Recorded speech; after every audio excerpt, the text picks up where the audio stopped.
Okay, recording. Hi guys, today I wanted to show you how to use a dowel in order to learn how to properly hip hinge.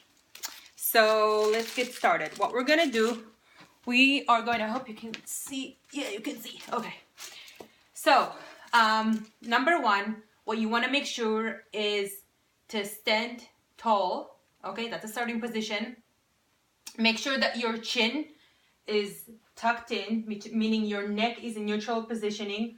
Okay, so no, not extending your neck. From here, your shoulders should be aligned with your ears. Okay, so shoulders back a little bit. And your ribs are down. Okay, this is like the most important thing. Your ribs are down, meaning your core is braced. Okay, so this is ribs up. That's when you're sticking your butt back. That's wrong. Ribs down, core is braced, lower back is neutral.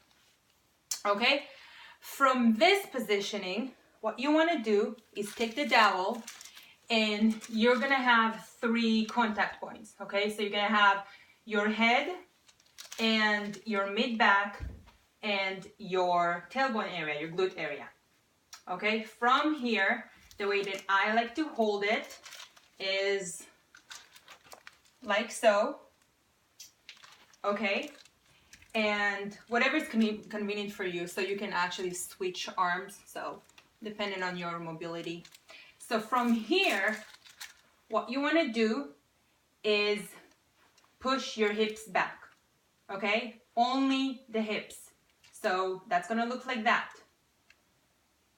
When you push your hips back, you should not be losing any contact point.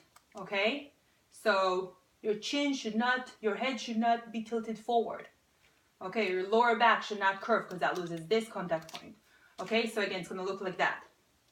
You can see it normally. Yeah. Okay, now notice that my shins stay vertical to the floor. My weight is on my heels.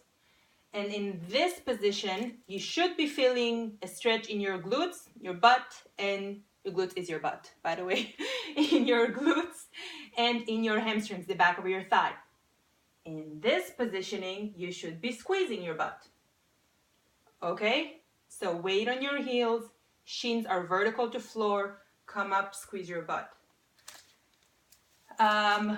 What else can you do? Another way, actually, I want to see if you can see the wall. Yeah. So there's a wall behind here. I guess you can see it a little bit. No, you can't. Oh well, that's fine. So from here, what you can do, once your client understood this part, they can graduate to using a wall. So if you have a wall behind you, what you're gonna do is basically stay motion.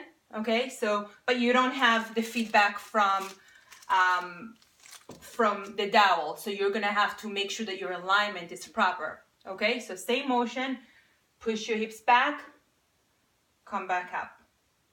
Okay, this is good because the wall behind you can give you the feedback of how far you're going, right? So if I were to do it wrong, if I didn't have a lot of range of motion here, so I can start being very, very close to the wall, okay, and just practicing the hip hinge. And as I get more mobile, I can actually come a little bit further and get a little bit more range of motion and push my hips further back. Okay. One more thing I wanted to touch on is when you finish any lower body any lower body exercise, so this is what you should be doing at the end, okay? You should be tilting your pelvis, so posterior, blah, blah, blah, blah. You should be tilting your pelvis posteriorly, whatever. So it doesn't matter the name, I'm just gonna show you how it looks, okay? So let's just say I'm hip hinging, right? Coming up. Okay, so from here, you should be squeezing your glutes and tilting. So you see, a good way of knowing if you are tilting your pelvis and finishing the movement properly is to touch your hip bones, okay?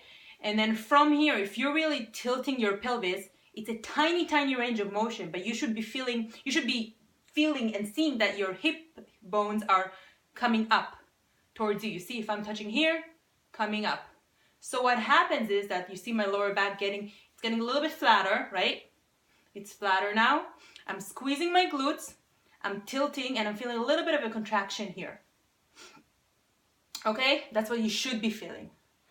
So if I were to do it, if I were to do the entire exercise, it's gonna look like that. So push your hips back, right?